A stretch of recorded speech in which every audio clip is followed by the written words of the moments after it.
Entwined is a podcast about how so much of the world around us is wound or twisted together. This podcast strives to lay bare unexposed or indiscernible connections using historical and anecdotal sources. I am Elliot Gladstone, and alongside P.S. McKay, this is Entwined. Robert and Joseph started their adventure at 4 a.m. at the base of one of the most impressive rock formations in the Yosemite Valley, El Capitan. The two men were off to an early start to ensure the rock face would be cool and limit finger moisture and hand sweat.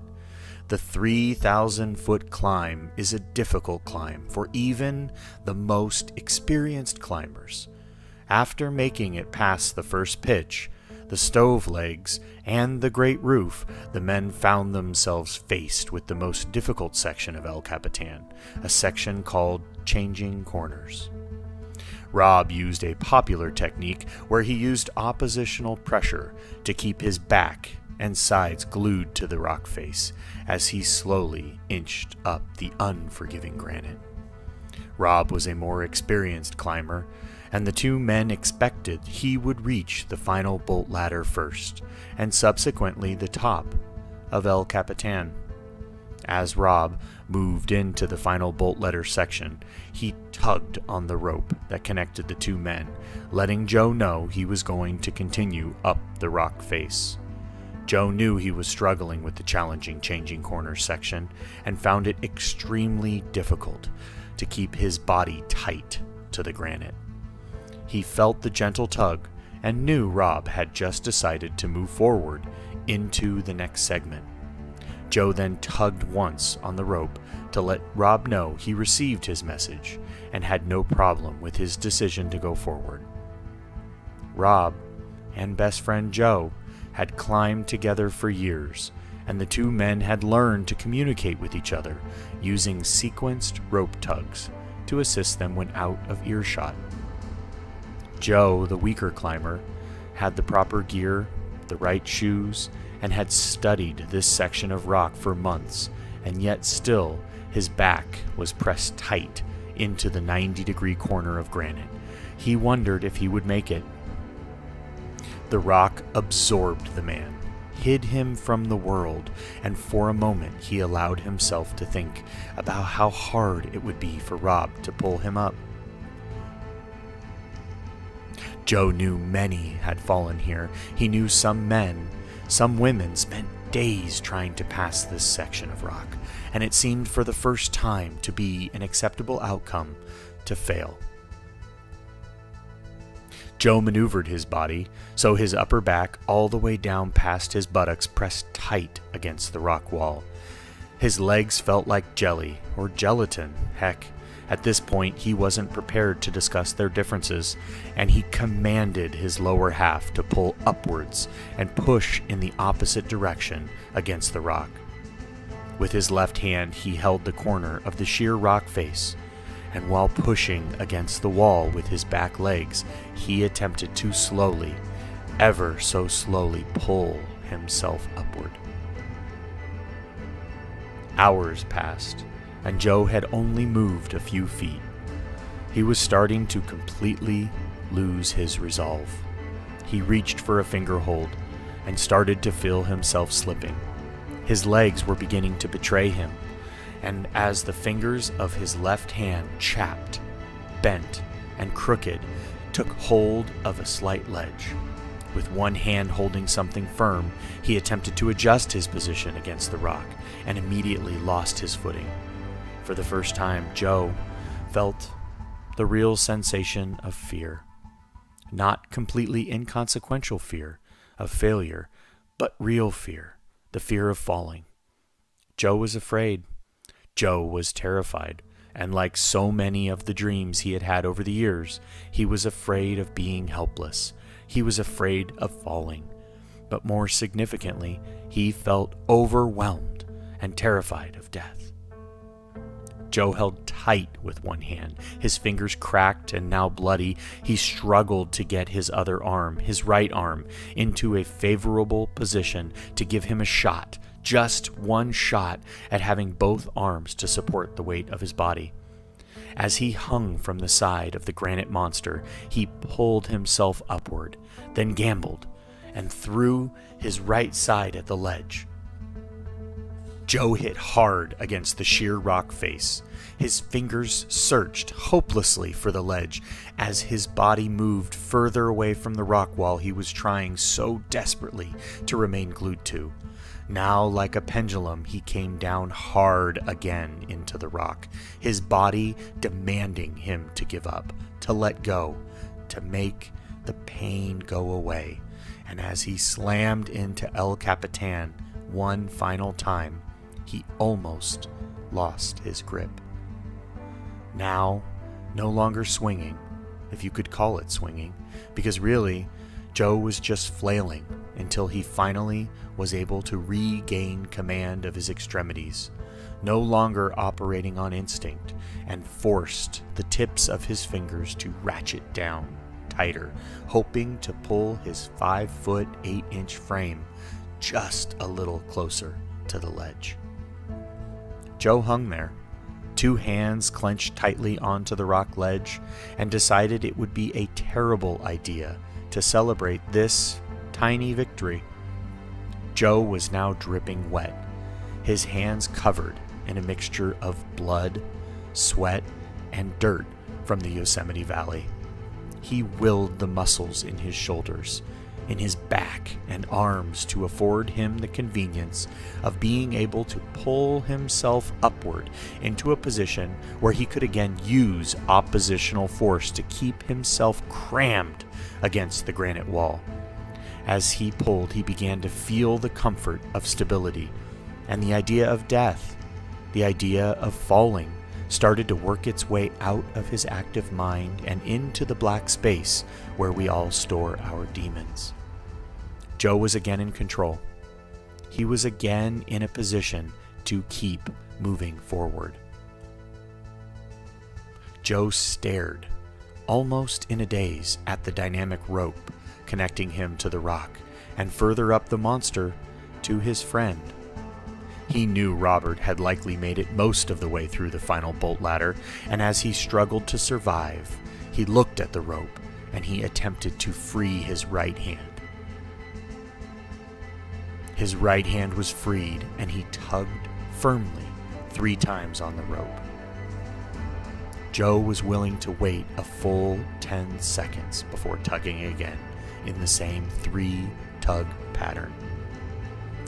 Before he had a chance to tug a 3rd time, he noticed the rope moved upwards and away from the rock. This was Rob executing his responsorial tug to Joe's cry for help. You see, the 2 men had a system for when they were not able to communicate verbally. The 2 men had climbed together many times, and when Joe tugged 3 times, he was sending Rob a very specific message. 3 tugs, quick and firm, were their simple version of Morse code, and it was their designation for a climber in need of assistance. Rob's reply, 1 tug, was him sending an affirmative reply to let his friend know he understood the message. The 2 men continued on like this for more than 10 minutes until the men agreed Rob would reach high ground and help pull Joe out of the challenging section.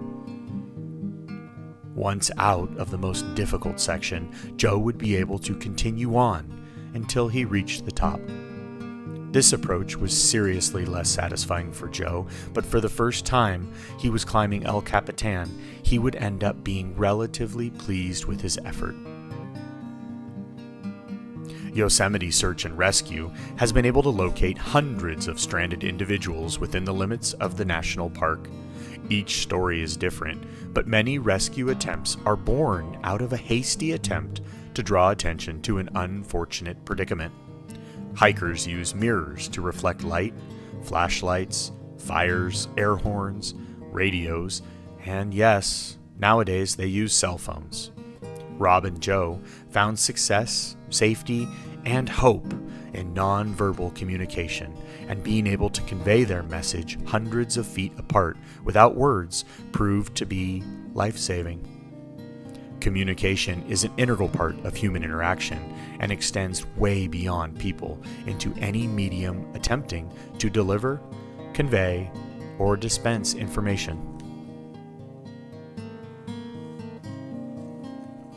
Sharing information and communicating isn't a new concept, and ever since information existed, there have been ways to convey or distribute it. People have used cave paintings, pictograms, heliographs, and other things to record history, to pass along a message, or to ask a question. People developed slowly, and as speech and writing pushed to the forefront of communication, people needed to find new ways to share, process, record, and distribute information. William Wrigley Jr. was an expert communicator and found personal and professional success in a little company he started with the idea to sell soap. Wrigley was a true salesman, and human interaction was his ticket to financial security. When you think of Wrigley, picture a man, well, standing on a soapbox, generating the trust of a community, and to what end? To generate business, but more importantly, repeat business.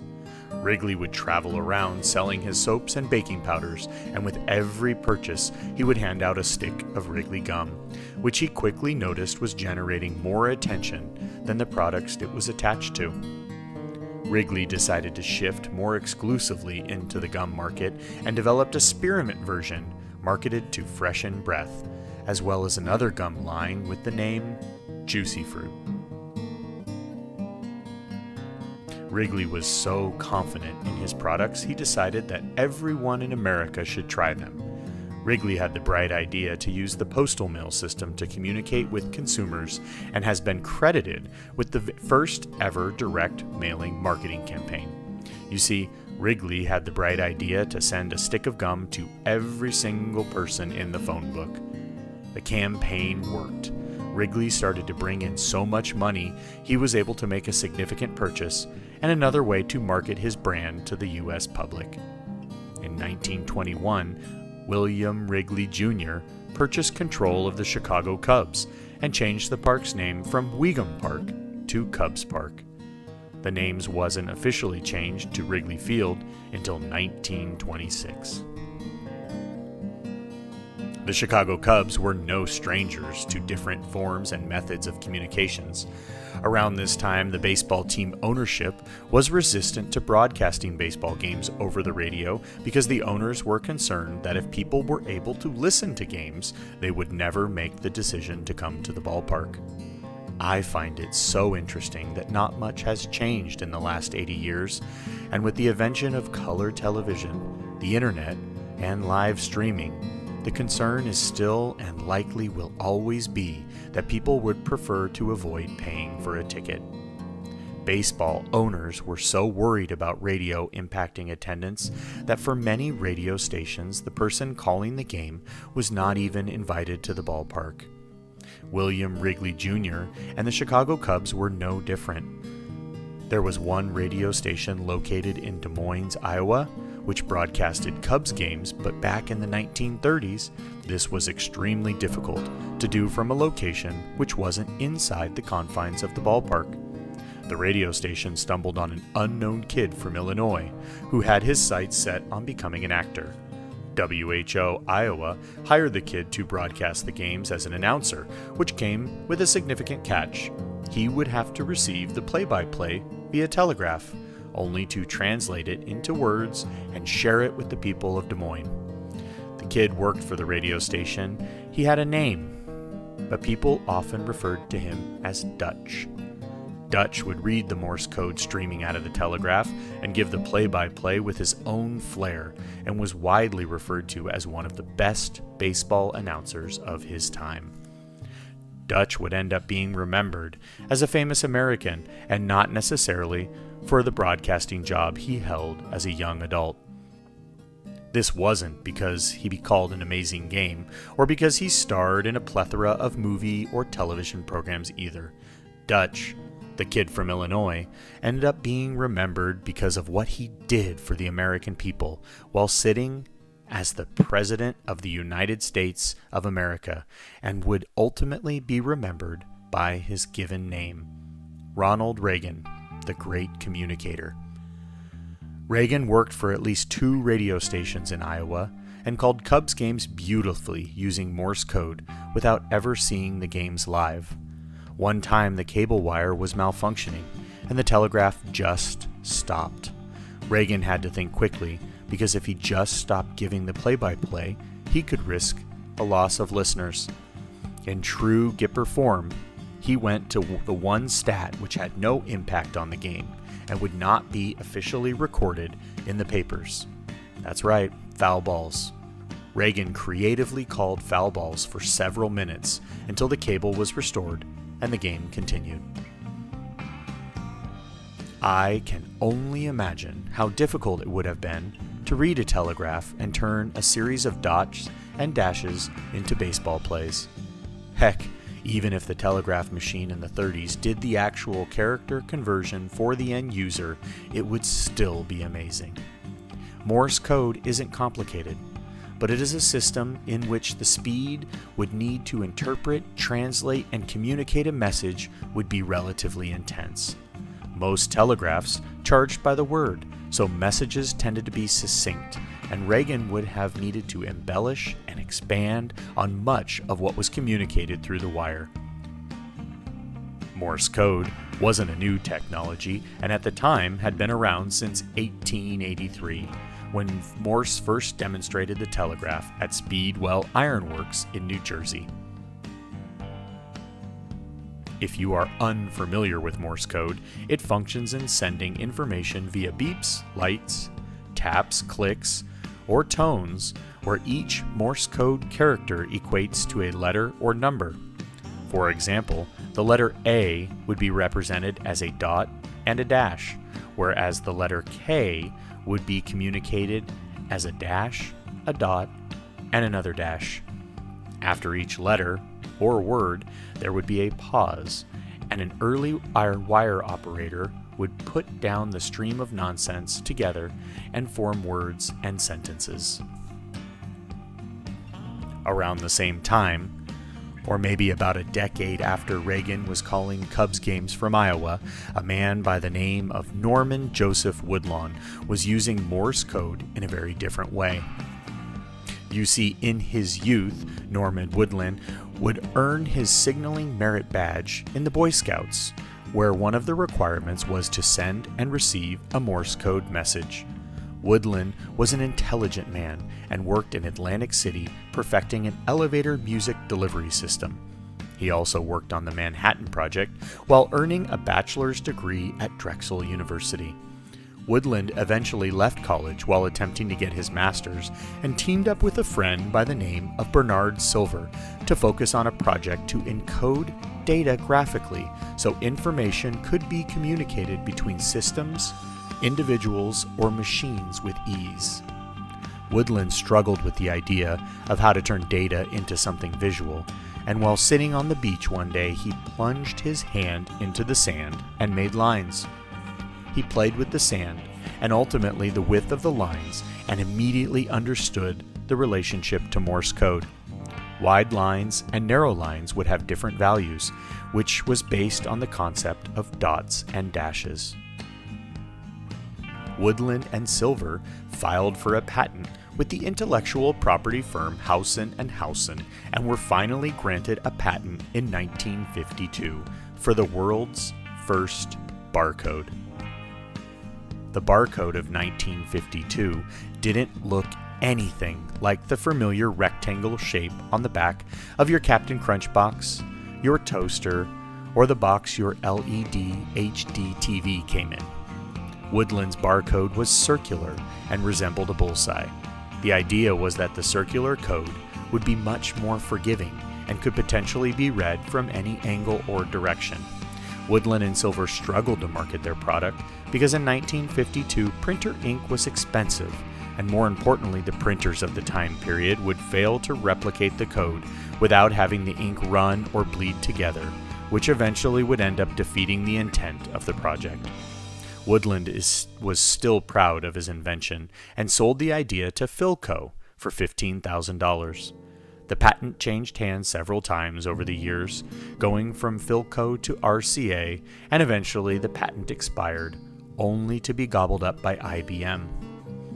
IBM decided to go further with the project, making many tweaks to the structure of the barcode, and as time passed, the technical abilities finally matched the genius of the original idea, which set the stage for commercial barcodes to be printed and scanned. Clearly, this was an idea which was rooted in retail, but the application of the idea ended up being shared much more broadly.